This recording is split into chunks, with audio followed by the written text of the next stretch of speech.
I think we might be live. Yeah. I'm not sure if we are. Yep. Yeah. We are. We are. Yes. This is the best. This is the best live intro. All the first live intro. Are we sure? Yes. Okay, we're a bit early, so perhaps we can chat a bit for a while. Yeah, until we should start according to the schedule. People were informed that we're starting at 3 p.m. GMT, 5 p.m. Eastern European time, so we can chat away for a while. Sure. Everyone is having breakfast right now, so why not having a good start with the coffee on? Yeah, it's early morning, right, over there. Yeah, it's 11 o'clock. It's actually it's not that early. I should have been up earlier, but let's give a few minutes for people to join. Yeah. So we'll be talking about marketing. We'll be talking about marketing and digital marketing and sales in general, and sales in particular in our industry, and social selling and digital selling and many things. All these. Really important for our industry too, because I mean we'll get to this in a minute. I think how many people are watching right now? Can you see? I need to refresh this. We're supposed to have around 60 people attending. So for anybody who's watching, especially if you're on LinkedIn, Madalena, can you see comments and things like that? If people leave a comment anywhere? Maybe on Restream, or I'm going to pull it up on LinkedIn. But for folks who are here, let us know. I mean, if we're in here just waiting for the hour to start, let us know where you're calling from. Say hello, leave a comment, make this a conversation. I think I lost you for a while. I see Danielle here. Hi, Danielle. I'm looking at LinkedIn, so I'm seeing some comments left on LinkedIn. Super. Sorry, but I think I lost you for a while. Are you with me? Yes, we are all here. Yeah, super. So I think we can start, right? I think we have another 2 minutes. Maybe we should wait for everyone to join. Mm-hmm.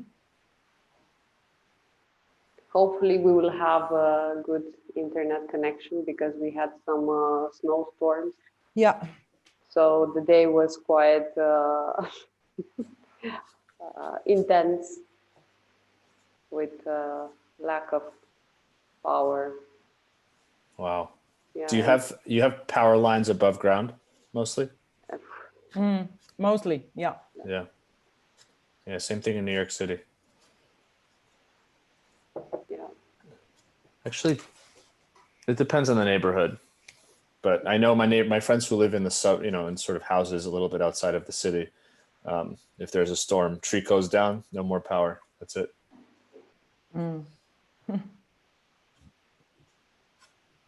So I think in 1 minute we can start. Sure. Yeah. So we have Danielle. Hello, Danielle. I'm pretty sure the weather in Senegal is much better than the weather in New York. Definitely. And we have Elisa. Hello, Elisa. She's in India, right? Elisa Ketty from Helma. Gabriela from Cluj-Napoca, Transylvania land. Hi. Jamie Doyle, miserable UK. Yes, I know. The weather in UK is truly miserable. And that's it so far. We're waiting for more guests. Hopefully we'll have a good pool of people, partners, future partners, colleagues that are joining us. Okay, so I think we can start right? So we're broadcasting on LinkedIn, right? And I'm welcoming everybody attending this event. Thank you very, very much for being with us today. This is my first LinkedIn Live, so please bear with me. The first live event out of hopefully a long series of events. The goal and the purpose of these live sessions is to put the spotlight on knowledgeable and expert service providers, corporate HR, corporate global mobility people. It's supposed to be a place where we could share best practices among ourselves and learn from one another. We want to bring to the front salespeople, marketers, copywriters, various experts that would help all of us grow our businesses, learn about new trends, and so on. I am Madalina Andrei. I'm a former global mobility coordinator, and currently I'm a provider relationship manager with Xpath Global, the first SaaS-enabled marketplace ecosystem in the global mobility sector. We have currently around 150 partners joining us in the ecosystem, covering 130 countries with specialized services like immigration, visa, relocation, taxation, and social security services. We choose all these partners from reputed associations like IAM, FIDI, Worldwide ERC, URA, TIRA, International Bar Association, PKF, and so many others. And our topic today is growth in general and growing our businesses in online in particular. But before I begin and I start shooting my questions to my brave and fearless guests, I will kindly ask them to briefly introduce themselves so that we can get to know them a bit better. Roman, if you'd like to start. Sure. Yeah. Thank you. And I'm excited to be part of the inaugural LinkedIn Live. LinkedIn Live is my first one. I remember I was so nervous, and after I was done, I went and celebrated, and I was like, I can't believe, but it's definitely interesting. I think people are very forgiving for LinkedIn Live because they know that it's live. Please. They know there's no edits. Everything you see here is us. Okay, it's us. So bear with us. Yeah. So thank you. I'm really excited. So my name is Roman Zelichenko. I am a U.S.-based immigration lawyer, former immigration lawyer. I don't practice anymore because when I was practicing, I saw enough inefficiencies in the space where I thought I want to build some technology to make things better. So that's what I did. I run an immigration technology company called LaborLess. We're only focused on U.S. immigration compliance for now. I think there's always an eye towards going more global. And I also run a company called GMI Rocket, which is basically a digital marketing agency for the immigration and global mobility industry, which I'm very excited about. And I think that's the part of me that's going to come out today, because we're going to be talking about marketing and sales and putting our brands out there, putting ourselves out there. And I'm really excited about it. So thank you for having me. I'm really honored. Super. Thank you very much, especially because I know that you're extremely super busy these days. And you're going to tell us why exactly you're super busy a bit later. Yes. Elena? Yes. Hello, everyone. Thank you for joining our first Xpath Nexus live talks. I'm Elena Antoneac. I'm in the industry for almost 15 years. I have a background in law, and during my career, I had two roles. One as an HR executive, and as well entrepreneur. Basically, as an entrepreneur, I've built a consultancy firm specialized on immigration, tax, payroll, social security, and relocation. During all those years, I actually understood that technology will change our industry. So I started to build Xpath, which is a platform serving the three players in the global mobility process, meaning serving the HR, the global mobility professional, the service provider, the consultant, and the expatriate. Luckily for me, I wear all the three hats in my life, meaning that I was an HR for 3 years in a large company. I was a service provider and as well an expatriate, but an expatriate without the generous package. Let's say I was a student. I studied abroad for 3 years. So I handled the student visa myself, a rental contract, the entire settling process. So this is in brief few things about my professional background. And of course, I'm a mother of two bold girls and a cat. Super, super. Thanks a lot. Thanks a lot, Elena. We need to say hi to Tobias from Point of Mobility as well. Guten Tag, Tobias. Thanks a lot for joining us. So thank you very much, both of you, for accepting this invitation. So I believe we all realize, or we should realize, that the sale purchase environment agreement actually is continuously changing and transforming. And customers today are becoming more and more savvy, let's say, right? And a very high number of customers nowadays, they're using all kind of digital tools and platforms, right? To social platforms to do research, right? And to see the options that they currently have. This started obviously way before the pandemic, but definitely the pandemic accelerated the whole trend with a dizzying speed, right? And this actually should mean that business developers, business owners, sales managers, whatever, should also transform the way they do business and the way they see the sales process in general, right? Because honestly, I believe that being present in the online environment under various forms and shapes can actually, in the end, make the difference between making or breaking a business nowadays, right? Especially if we talk about small and medium-sized enterprises, like most of our businesses are in our industry, be it destination services, DSPs, or boutique immigration lawyer companies, or whatever. So we have to transform the way we do and promote our business and the way we see the sales process. But and we have a lot of lingo out there, right? Like social selling, digital marketing, relationship-based selling, digital whatever. What do all these actually mean? You know, I mean, what are these? You know, how do we handle everything?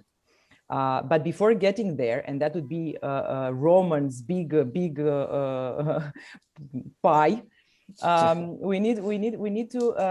I think we are skipping some stages here, you know, and I believe we need to take a few steps back, very briefly, let's say, and start with the basic question of how focused are we really on our sales processes, right?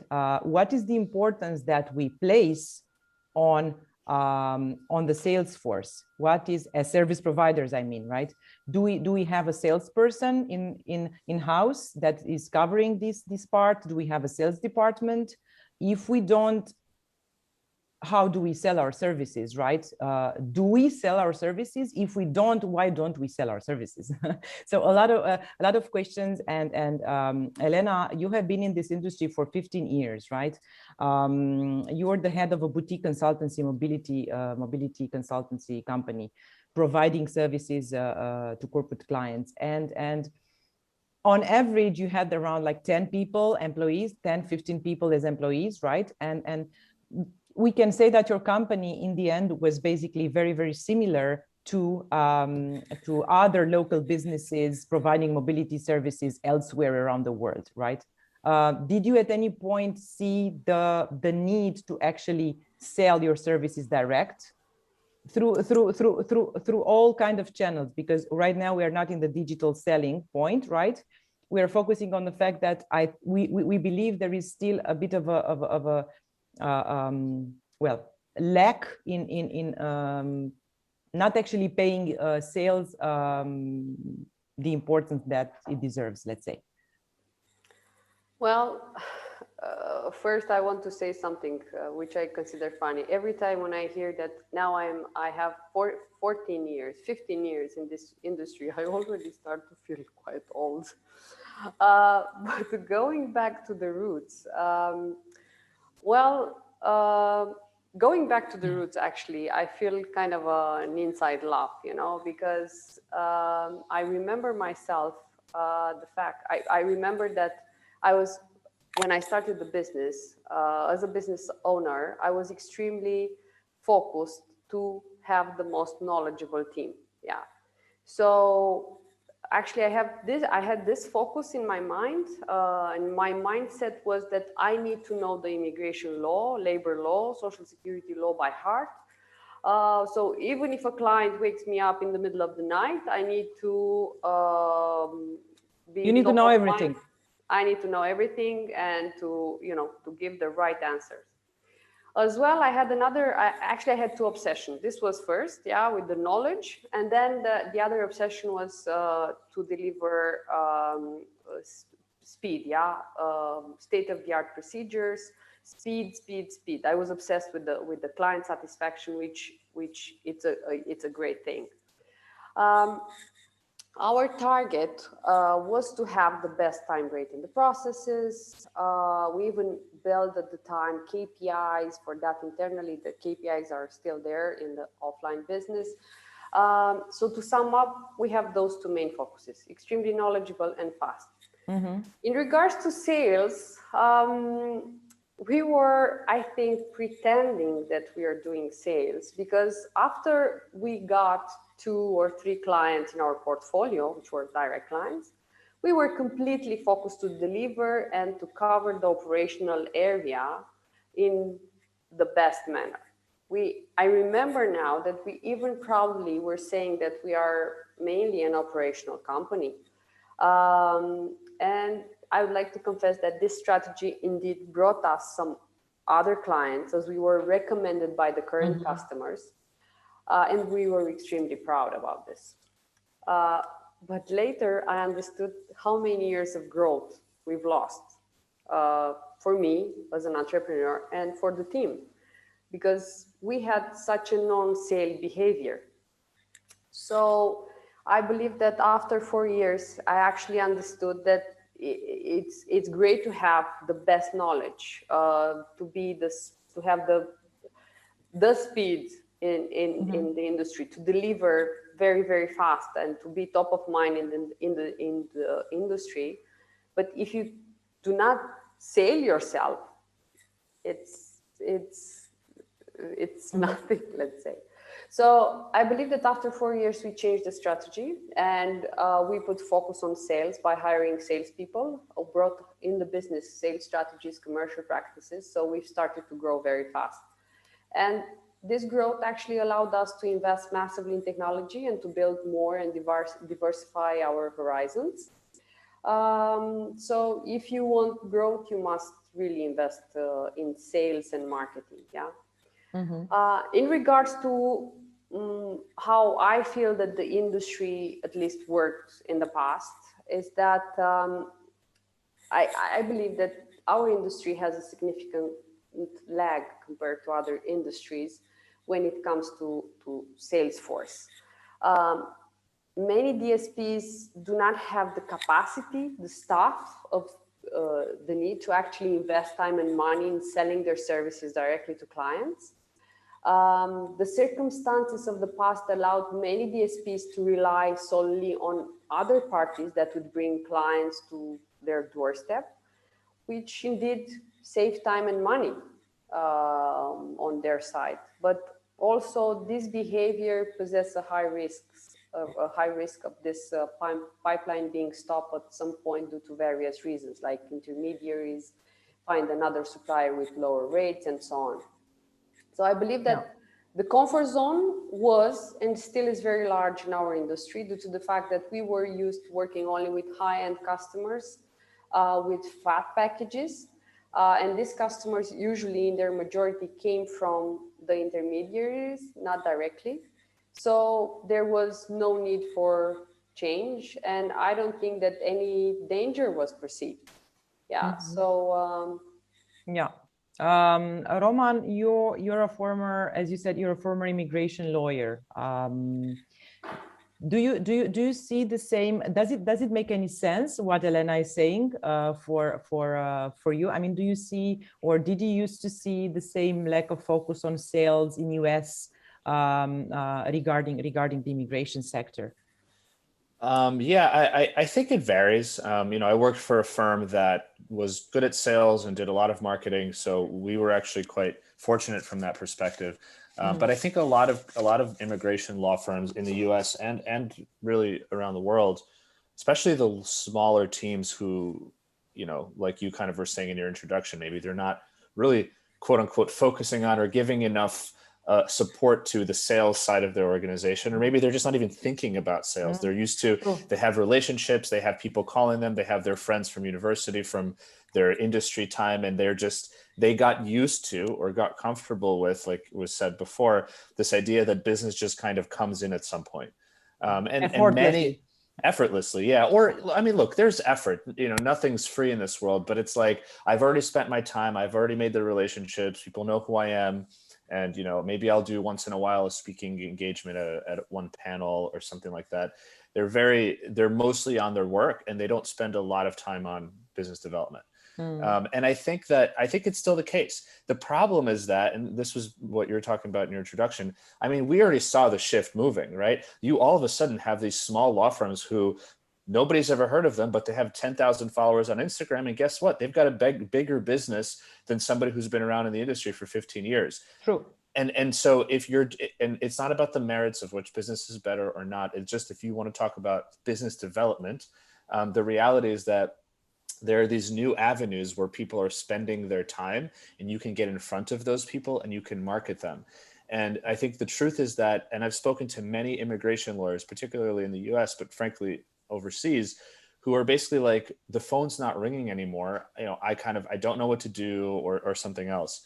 And, you know, at the same time, you're like, well, what are you doing for marketing, for selling? And it's really just sort of either the same old stuff, if that, or it's just waiting and calling for referral. You know, I don't know what a lot of these people are doing, but it's just that immigration lawyers, from my perspective, but I think overall, perhaps in the industry, the service providers in the industry, unless they're really business savvy, they're not taking a step back and like auditing their marketing strategy. They're really good at what they do. They know every single thing about whether it's super specialists, super knowledgeable. Super specialists. Yeah. Once you get in their door, they're going to take care of you like you're royalty. But the question is, are you getting in the door, right? That's the big, and so that's how do you get to the door? Exactly. Where's the door? How do I get to it? How do I open, you know, like, why this door? Why not that door over there? So all of these questions are really important. I think on the one hand, it's a challenging time because the way that people build business has shifted fundamentally. And I think while it was a little bit slower and steadier and people were able to kind of like catch up as needed, COVID like really sped things up. On the other hand, the barrier to marketing now is so much lower because it's effectively free to put yourself out there in terms of money. I mean, you have to spend time, but in terms of money, you don't have to spend $50,000 to go to we have a question about that immediately. Yeah, right. So I was going to say, like, if you go to a conference, you know, you got to put like the Xpath thing behind you, right? That costs you money. And it's it's great to have that, but you know, that's all of these little things, the big poster, the tickets, the hotel, it's a big barrier to getting in front of people. And you hear traditional companies where they had to like put on a credit card, $10,000 to go to a conference and hope that they get business. It's not that you shouldn't do that. It's just that there are also additional channels that are free or very, very, very cheap that can get you in front of people to help you start building. Yeah, super. So basically the whole world is changing, right? And some of us somehow believe that our industry remains unharmed. I don't think this is possible, honestly. Elena, you had a very nice, we were talking about it a couple of days ago, and you're making a very nice comparison with pilots and planes. I really love that, right? Yeah, so actually I'm imagining, for example, the pilots would land their planes only in 9 cases out of 10. I don't think anybody would get on the planes anymore. So what I'm saying is that some things are too important to be left to chance and luck, and are simply too important to work only from time to time. So I think that our business growth and sales strategy is exactly such a thing. Our sales have to work every single time. Every day. Yeah, every day, 24 hours. And it is high time DSPs got empowered and realized that sales are the driving force of any business. And relying solely on others is most likely a recipe for failure on a long run. So for those who already have their sales in place, and also for those who would see the need, I believe it is high time they started considering selling direct. What do you think about, Roman? Yeah, definitely. I think direct sales is important. I think you know, my specialty or my focus, frankly, what I love to do is marketing, because I think to me that's just sales and marketing are interesting things, and we can talk about definitions and things like that. But the way that I look at it as is I'm not going out and asking people to buy my services. I'm going out and educating people and connecting with them, and then they're coming to me to ask me to pay for my services. It's the best kind of sales. The best kind of sale is the one you've effectively already done with all of the information you've put out into the world, rather than cold calling and being like, hey, and you pick up the phone. I'm like, hey, Elena, do you have 30 seconds? I just want to ask you, what's your relocation special, thing like, you know what I mean? Like, and then, you hang up the phone because it's like, I don't need this right now. The traditional sort of cold sales. So I definitely, I absolutely agree with you. That the way that I look at it is maybe from my focus at least is on the marketing standpoint, but those two things are very much intertwined. Roman and Elena, both of you. So how do you see the balance between the digital and the offline, the analog, let's say, between these two worlds? How do we balance the growth of our companies and the growth of our business, the sales in general, between these two worlds? Should we choose one over the other? Should we mix them or? Elena? Actually, this topic this topic was launched by me on the LinkedIn. It's something that I really like to tackle. So for decades now in the industry, I think we have had consultative type of sales based mostly on personal meetings and face-to-face conversation with our peers. And I strongly believe that this should go on, of course. Yeah, human interaction is always good. But the e-commerce, for example, and digital marketing experts, at least what I've read, tell us we should some of them. Yeah, some of them. We should all convert everything into digital, because there is where the growth actually is. Is there a right or a wrong alternative? In my opinion, I think not. I believe that both are correct and they should be connected. Yeah, I really hope all of us understood by now that there is no doubt that digital is really rocket fuel for businesses. And there are plenty of numbers and studies showing that B2B sales leaders using digital in the right manner enjoy 5 times the growth of their peers who are not at the cutting edge of a digital adoption. Yeah, so they're not tech savvy. But entirely digital is not enough. I read a McKinsey survey made on B2B, and McKinsey underlined a reality. It seems that customers actually, they want great and fast digital interconnection and the human touch combined. So the lesson we get from this is that companies should actually use tech to boost both digital and human interaction. And it has been proven that companies which bring the human touch on top of the digital sales definitely will outperform their competition. And I want to add something else here. I would like to mention, because I had some discussions with some service providers in regards to the omni-channel strategy, for example, and multi-channel strategy. For example, in the omni-channel strategy, this means that you sell in the same time, the same services using the same customer journey and with identical pricing. The channels I'm referring to are offline through recommendations on website, online through a marketplace, online through your own sales website. So this is the omni-channel model. The multi-channel strategy means that the presence is similar as channels, meaning offline recommendations, website, office, with access to public, presence in a marketplace. The difference here is that you can select the portfolio of services you want to sell on the different channels. So the service portfolio you sell in each and every channel should be different. Offline should be, let's say, maybe more expensive because you have a sales assistant or more cost, and online should be maybe cheaper or the other way around. But you sell definitely different types of services. And in our case, I'm not taking about not settling, for example, settling in, for example, you don't make a full package and you sell it online. 3 days of settling in package, you sell it online.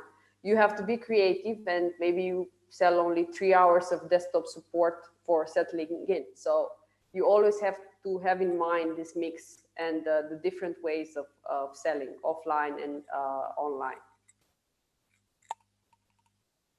Roman, do you want to add anything on this? I think I had a question, really, and maybe this is more for the audience. I'm just curious, for you all, for both of you, and then for anyone listening, where are at least the people here, right, on this stream? Where is everyone with tech? Because with tech adoption, and the reason I ask is because we're talking a lot about the importance of tech. I suspect that people know that already, right? Maybe at least to some extent. And so I'm just thinking, like, this conversation was happening 20 years ago when the internet was just sort of, at the dot-com boom, and then, okay, the dot-com bust, but still the internet was here. And so the fact that we're still telling people that they need to get online is mind-blowing. Yeah, the fact that it's amazing. It's amazing. Yeah, and I think that people who have not gone online yet and are still surviving are lucky. They either have some well of connections, or they have, or like they happen to do something so spectacularly that the word of mouth, but it's not a standard business tactic. You have to be online. You mentioned your sales website, which is really just any company's landing page is effectively a sales tool, unless they're a SaaS product where the service is the website. But here it's your sales tool. But then, of course, there's social media. I just, to answer the question of do I think digital or versus in person, I mean, of course it's going to be 50, not 50-50, but it's going to be a combination of the two. I think over time it'll average out maybe to be 50-50. We're still humans. Some clients will want to see us in person. Other clients have no interest in seeing me in person. And then some other a combination of the two. I just think that what I've realized talking to a lot of folks who are not sure about digital, social media, I've realized that, like, and Elena, you made me think about this with omnichannel and multi-channel. There's a lot of vocabulary and there's a lot of seeming science behind it that really freaks people out, right? But you're a business person and you're successful in the real world because you have some skills. You have empathy for your clients, you have expertise in the service that you provide, and you can actually deliver that service in a way that makes your clients happy. When you talk to these people on the phone, you can have a good conversation with them. You make them feel comfortable. That's it, right? You send them a letter, maybe like a paper pamphlet, like in the mail, whatever the sort of more traditional practices are. These same people, I watch this in my own eyes because I sometimes screen share with people and I watch them start typing things on social media or an email. The second that they hit a computer in the business context, all of their best practices that have gotten them to where they are, out the window. It's like they forget how to talk to people when they're writing a message on LinkedIn or when they're sending an email. They forget about the care that they have to put into something when they're on a digital, video chat rather than in person, right? And so I've realized that it's not that people don't have the skill to be really successful online. It's that there's this like mental block that is it's an obstacle that's purely psychological. So I'll give you an example. If I see you at a conference, I see you at a worldwide ERC conference, right? And I'm like, oh, hey, Madalena, nice to see you. How is everything, right? That's how I'd start my conversation. How are you? Oh, how are you enjoying the conference? Yeah. I know, right? Like, man, that panel was so long, I almost fell asleep. But the one afterwards was really fun. And wow, I learned 1, 2, 3, 4, 5 things. The food is great. The food is so great, right? The food is so great. And we call that small chat, but that's the thing that energizes us when we see people in the flesh. We connect as human beings first. and as professionals next. Now, if I see you on LinkedIn, right, and you wrote something that's like, I posted something on LinkedIn and you wrote a comment, thanks, Roman, that was a really interesting post. You know how people respond? Hello, Madalena, thank you so much for your comment. I really appreciate it. I hope things are going well. Regards, Roman. Enter. So let me break it down for you. Number one, you don't have to say regards, Roman. Your picture and your name are literally there. You don't have to remind me who you are, right? It's like an email. I sign off too because it's a standard practice, but always in my head. Possibly it's a special etiquette that they're not aware of, you know?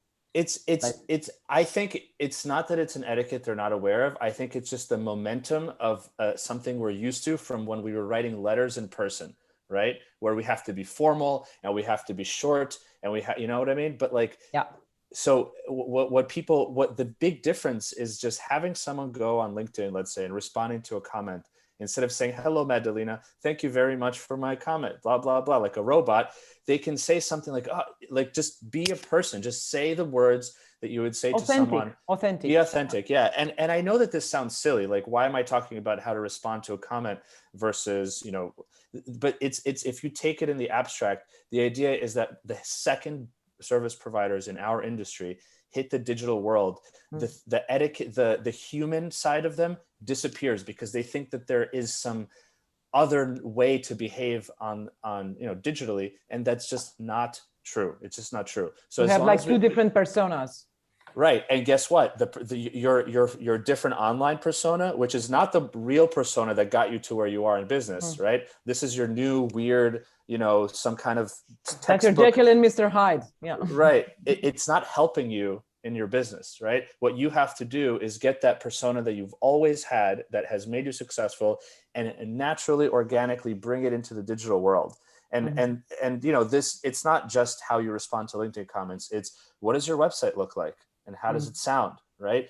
Yeah. What is it accessible? Is it accessible? Is it accessible? Are you accessible? Do you come off as accessible for people who have never met you? I've met so many people in person. Sorry, I'm going on a little rant, but I've met so many people in person who are they're so passionate. They're so personable. They're fun. They're cool.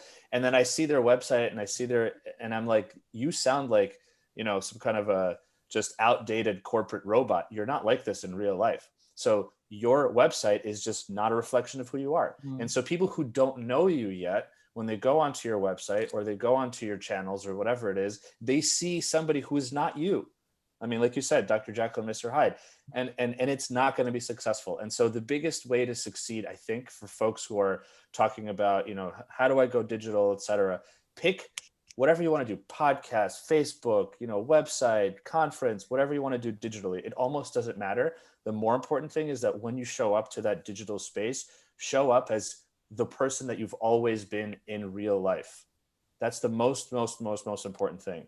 Anything after, once people understand that, everything else is learnable skills. It's tactics. How do you do the right website? How do you do the right Facebook? You know, that's stuff that you can easily learn.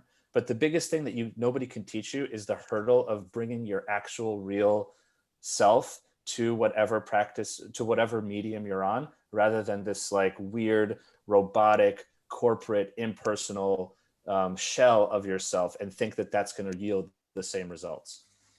Thanks a lot. Thanks a lot, Roman, for the rant. Yeah, Lovely rant. I have a question, Roman, because you actually pinpoint a very, let's say, very sensitive topic. You said, look, I cannot imagine that after 2 years of, you know, the internet revolution, we are still talking about the, you know, digitalization and embracing digital and so on. But you know, for me personally, and I will be very honest here, when we started to build the platform, I started to bring I found specialists, people, specialized people on marketplaces, and we have some really former top executives in our board, and for them it was extremely hard to understand why, for example, our industry is so reluctant, for example, to put the prices on a marketplace. That the fact that we are hiding so much. Why do you think that you know, we don't embrace technology so fast. We don't embrace the online presence. Why do you think that our industry is still somehow closed? I think there are so many industries that are closed. So many. I'll tell you why. Because people benefit from having unequal information. I mean, I'm looking to release a car right now. I haven't had a car in 15 years or whatever, 10 years. I'm looking to get another car.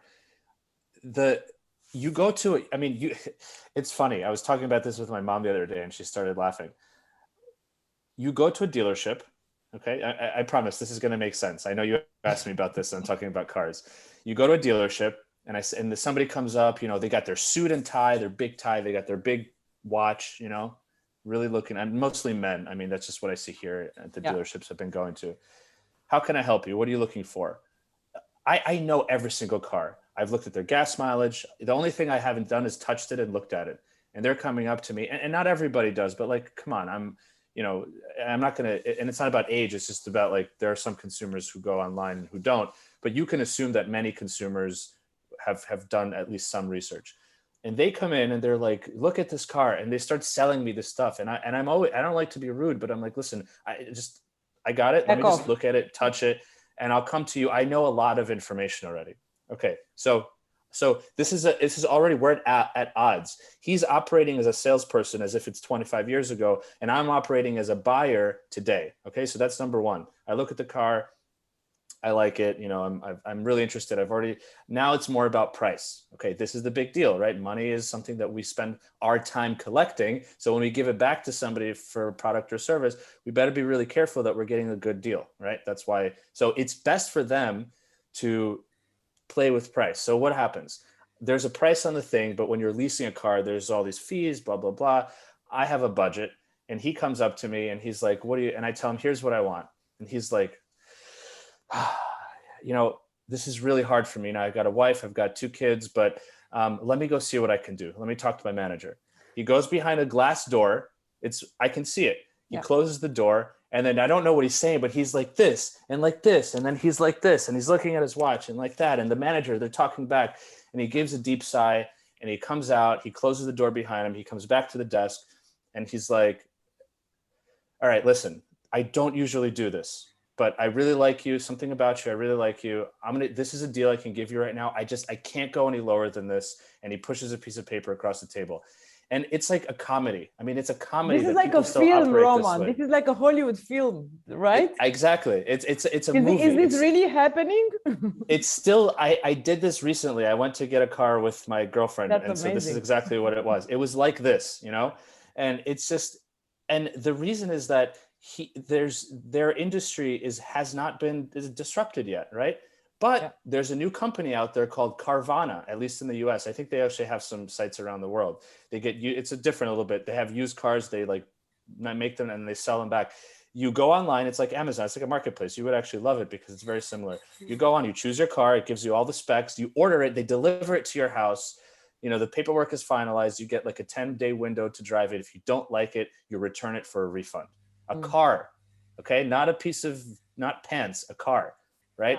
Yeah. So I'm giving you this example because it's just another industry that has not been disrupted for many, many years. And finally, this one company, maybe there are a few others, but this one's relatively big now, is finally coming in there. They're saying, we're not negotiating prices. Here's our price, take it or leave it. There's no negotiation process. The immigration mobility industry is still the car dealerships.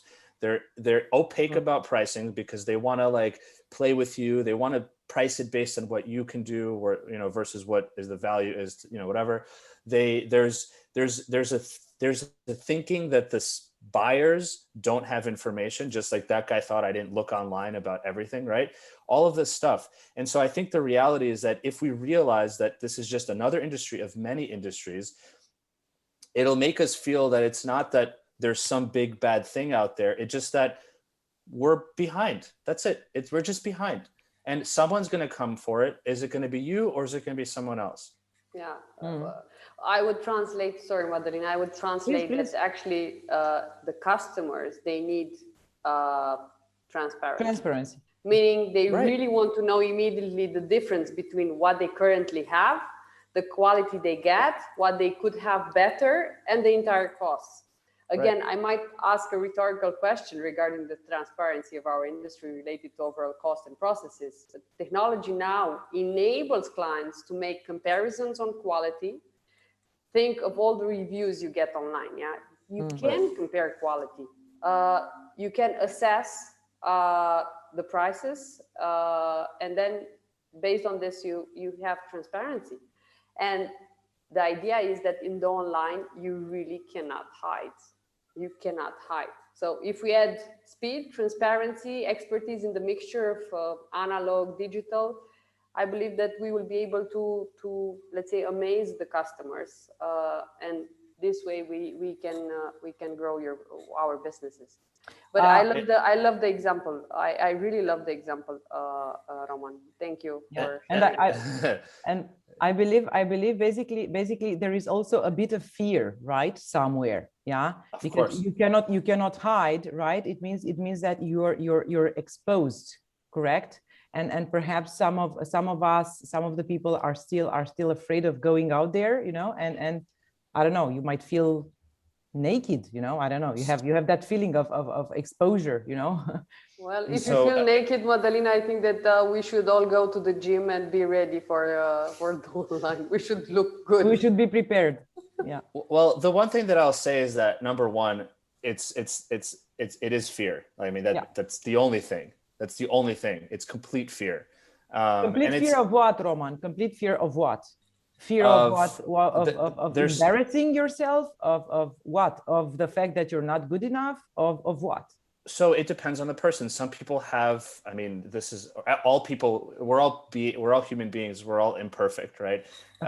When I work people as a LinkedIn coach, very often I'm also partly a, you know, just in this perspective, a counselor, like a therapist, right? Because it turns out that people don't want to put themselves out on LinkedIn because they're nervous of judgment. Well, why are you nervous of judgment? I don't know. I'm not going to go into why when you're, you know, but like people have their own personal issues. And so it's projected into their business this way, right? They were used to doing it the old way, which is protected, it's professional, you could put on a tie, it's almost like a costume, and you're somebody else. Your insecurities don't come in with you. Now, because of transparency, like you said, Elena, it's not just transparency in price, it's transparency very often, especially for smaller service providers, of the person. Like you have to, if you want to track people to your business, they have to track them almost to you as a person, and it's scary for people. So I think fear of judgment. People don't want to be judged. What if I make a mistake? What if there's a typo? Are people going to think I'm, you know, a bad service provider? There's that. There's fear of change, right? Like it's been comfortable the way. I mean, this is the oldest thing in the book, but I've been comfortable the way I am, and I'm frustrated that it's not working. But I also don't want to go online. I don't want, you know, whatever.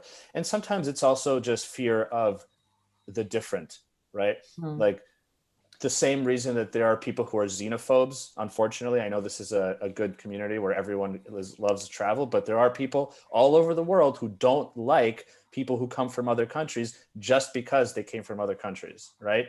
Why? I mean, that's a whole nother topic, but it's a fear of something different from you.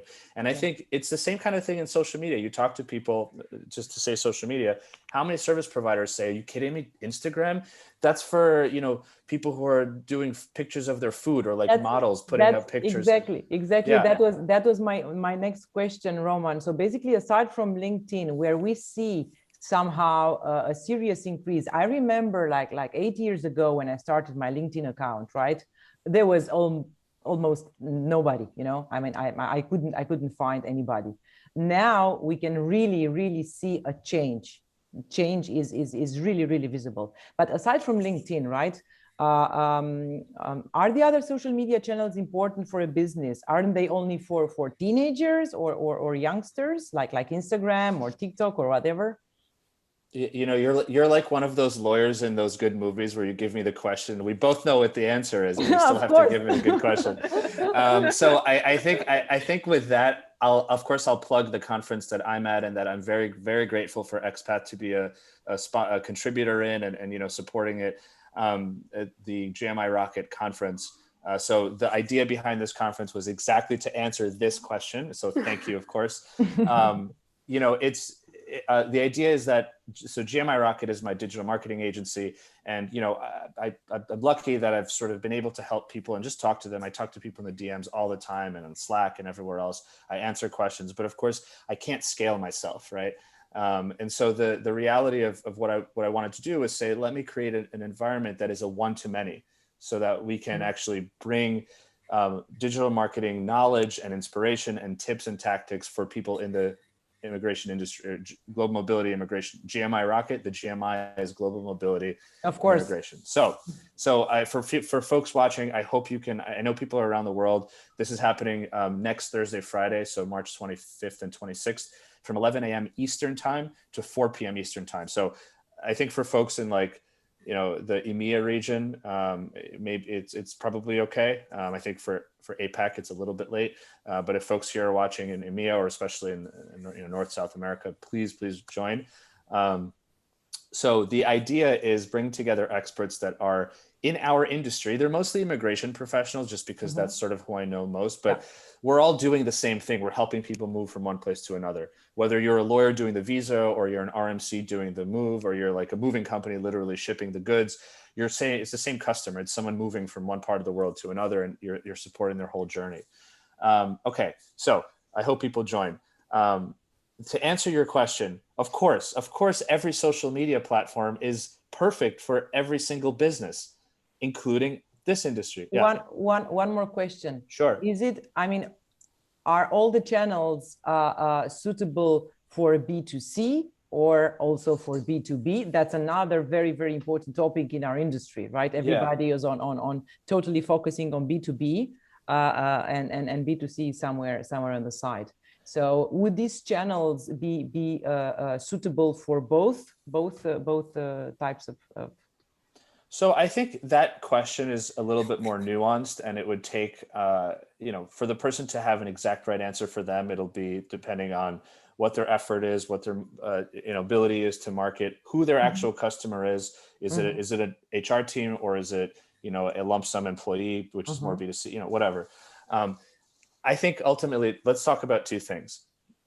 You need to know every channel out there, every social marketing channel, social media channel, and you also need to know, to the extent possible, who's on each channel. So let's just say TikTok. It's one of the newest ones, right? Yeah. Yeah, a lot of teenagers. That's how things go viral. That's how it started. Right. That's but how many parents are on TikTok because their teenagers are on TikTok? A lot. It's the same parents that, right. And guess what those parents have? Jobs. And guess what some of those jobs are in our industry, right? So the question is, when your buyer is an HR person, I mean, this is just a standard kind of user persona exercise. Your buyer is an HR person, but the buyer is actually a human being with a name, with a family, with a background, with a degree, with interests, right? Where do those human beings spend their time, right? Maybe outside of the 9 to 5, where are they spending their time in the evening? Where are they spending their time on the weekends? Obviously, right now, we're talking about digital. If they're spending their time on digital, go find them in those digital platforms and put yourself out there in front of them. So if you're on TikTok, you could talk about moving. You could talk about the things that you do, how your company does, helps people move more easily, how your office is cool, even though nobody's in there anymore, how, you're a little bit about you as the business owner and talk about how you've moved 15 times over your life and blah, blah, blah, right? Like get people to know you. And then of course, depending again on who you are, you can make a decision of, all right, do I put most of my effort onto LinkedIn? Do I put most of it onto Facebook, onto Instagram? And of course, depending on which platform. So for example, LinkedIn and TikTok have great viral organic reach. You can reach a lot of people who are not your immediate connections through good content on those platforms. You don't need to pay. Instagram, you kind of have to do something that becomes viral, which is really hard to do. And if you don't do that organically, just your kind of ordinary good posts, you're probably not going to reach many people unless you're doing something so interesting that where people tag their friends, et cetera. If it's just organic, LinkedIn, Instagram and Facebook don't really like push your stuff out to people who you're not connected to. What does that mean? I mean, it's okay. You just got to put a little time into, or put a little money into advertising. You've got LinkedIn, or rather you've got YouTube, which is also really hard for organic, but there are tactics to make it actually easier, right? So if you do your videos the right way, if you intro them, if you, whatever, you can actually grow. Channels still grow a lot on YouTube, especially if there's not a lot of channels doing that, in that space. Clubhouse is another one. Just the last thing. Clubhouse is another one. It's audio only, right? Totally different channel. A lot of professionals are actually comfortable with it because it sits well with them. They're not exposing themselves too much, but it's still fairly small. So it's important to know all of these things and then to figure out, what am I comfortable with? How do I approach each one of these channels? But the question of whether you should is absolutely. You should at least try to be on these platforms. Just the last thing I'll say, I know you were going to say something. You'd be surprised. You see some professionals go on TikTok and they understand it finally.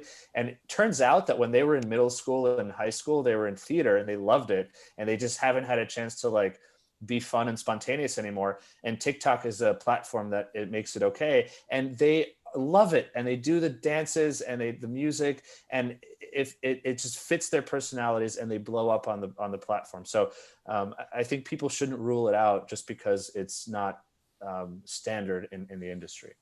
Yeah, I have a great comment from Danielle, who says that she has the great SEO ever because none of her competition is online, actually. So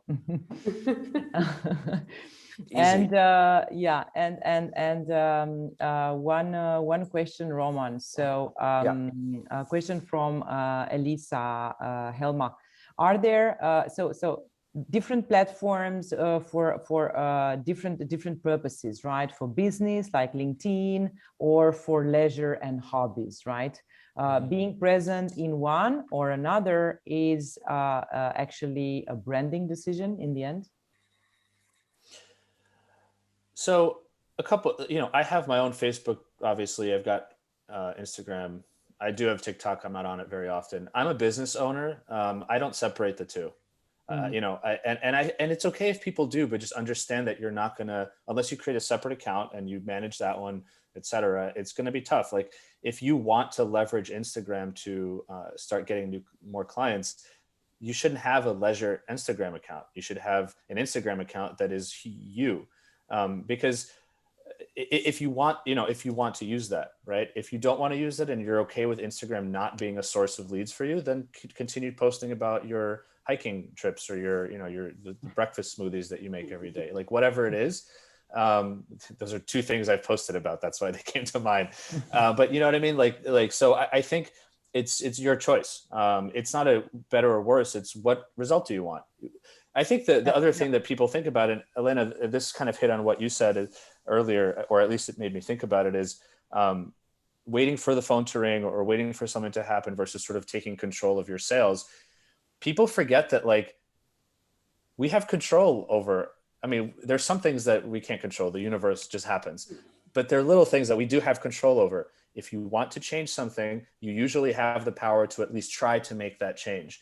If you want to see if Instagram works for you tomorrow, even though you're used to posting pictures of your kids, post something about business and do it for the next month and see what happens. Just, you don't have to announce anything. You don't have to do any big thing. You don't have to hire a marketing person. Just take your phone and instead of posting your usual picture, do something about business and see what happens. It's that simple. And if you make a small change like that, I think you said Elisa asked the question. Yeah. It's that simple. You just try something, and to your question, only you can find that answer, whether or not it works or what's the right thing to do. But the biggest thing is just go out and do it. Yeah. Another great comment comes from Priyamvada. She mentions the fact that what's happening in various cultures like India or Middle East regions, right, where for clients, trust is of utmost importance in setting up a business relationship, right? So trust is built primarily, or used to be built primarily, on human connection, and what she implies is the fact that it will be like a distrust regarding technology in those parts of the world where human interaction is seen as mandatory, to build trust. So I guess the question is, can you build trust online without the actual human interaction? And I would add actually that human touch and human interaction, I believe, is very important in certain stages of the customer journey, right? But in the end, I don't think customers will want a human touch all the time, all the time, 100%. But my question to you, Roman, would be if there is any way we can build trust, being in the digital world, and not shaking hands, not looking each other into the eyes, not cracking jokes, Yeah, I mean, sorry, go on. No, go ahead. No, please. I talked so much. I just want to share something in regards to this question.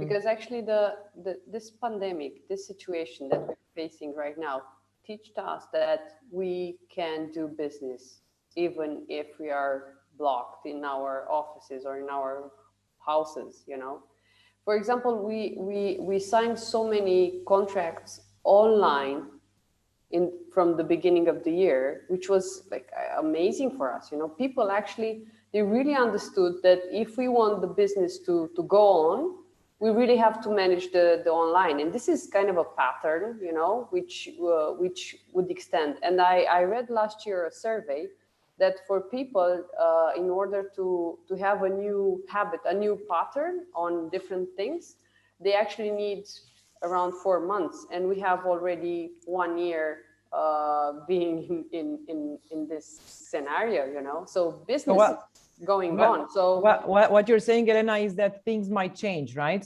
Yes.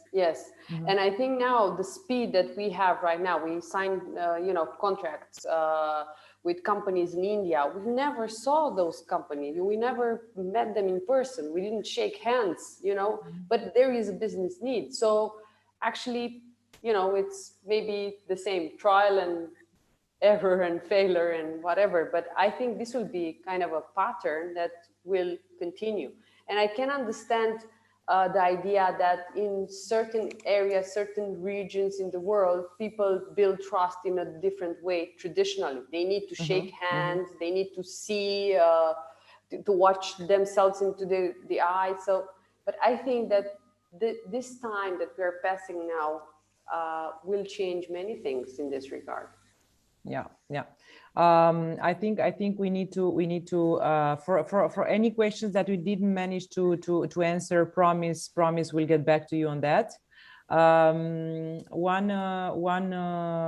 Somehow, let's say one last question for our guest, Roman, one of our guests, Roman, because I know again he's super busy with his conference next week.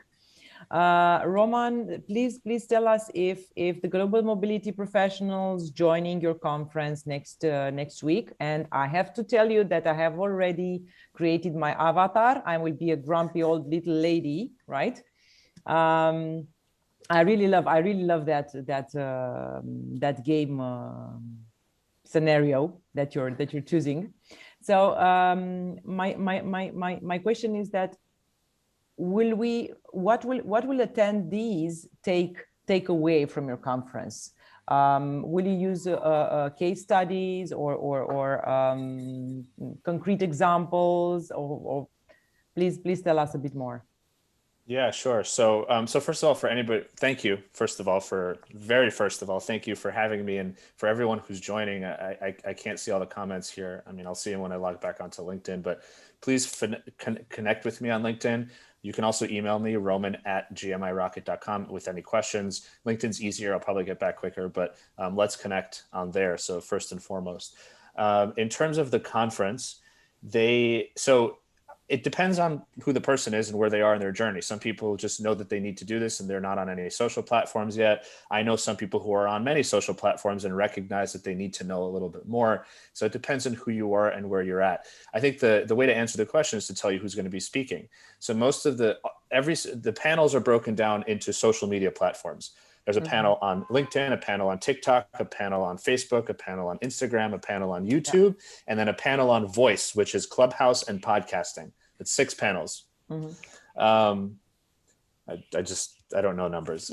So So it's 6 panels from experts. There's also going to be 2 sort of keynote presentations. The panels, I'm giving the panelists free range. These are people with hundreds of thousands of followers. They are lawyers, mostly immigration lawyers, and as well as others in the industry who are either teach the platform, but specifically for our industry. So I'm letting them do what they do best. I'm not asking them to necessarily give one thing or another. I can guarantee that when people leave, they're going to feel, number one, empowered to go on social media and not feel like this is something for teenagers, because they're going to see dozens and dozens and dozens of professionals next to them also thinking about the same thing, right? There's sort of comfort in numbers, right? So that's number one. Number two, I think with some of the panels, there's definitely going to be tips and tactics. So if you have a YouTube channel, I can guarantee you that after the YouTube one, you're going to walk away with notes on how to make your YouTube channel better, or if you're going to launch one, how to make it right. That's number two. I mean, number three, you're going to meet other people. I hope people talk to each other. To your point about the video game thing, for people who want to sign up, it's not going to be the usual sort of virtual conference where you click on a drop down, there's a menu that comes down. We have designers who've built this beautiful online digital world. You get a little video game avatar and you have to walk around the space. You have to physically walk, physically in the virtual world, from booth to booth, and you bump into other people along the way. It's really as much of a real conference, all the wonderful, just you bump into someone type of thing. It's as much of a real conference as you can get digitally. So I think you're also going to be able to meet other people who are clearly in our industry, and who are interested in the same thing. I think that, to me, that's the most powerful thing. Look, there are other digital marketing and social media conferences out there. There's plenty. But the reason I wanted to put this on is because why don't immigration lawyers or mobility professionals go to them? Well, because even though the information is good, number one, it's not tailored to the industry. So you're going to have to extract things and do the figure out how to apply it for your space. Yeah, of course. It's a little harder in that respect. But the second thing is that, you look to the person to your left and they have a business selling t-shirts, and they might have a millions of dollar business, which is great, but they're not going to be helpful to you as a fellow conference goer. So I think the idea is going to something. I mean, I want to do this in person eventually, just virtual for now. But the idea is to bring people in our industry together so that you can actually network and then go to the event that's going to teach you how to get better at, doing digital marketing and social media marketing and grow. Ultimately, the whole point of this is grow. It's really amazing, Roman. I have to admit that I've never believed that I would be able to say immigration lawyer and TikTok in the same sentence, It's really amazing. Yep. I'm pretty sure it will be a success, honestly, and we are looking forward to be there next week by your side. I think we have to wrap it up right now. We've come to an end. So I want really to thank you both very, very much for being with me on my first live. I hope it was. We did it. I did. Thank you, Madalena. I'm exposed.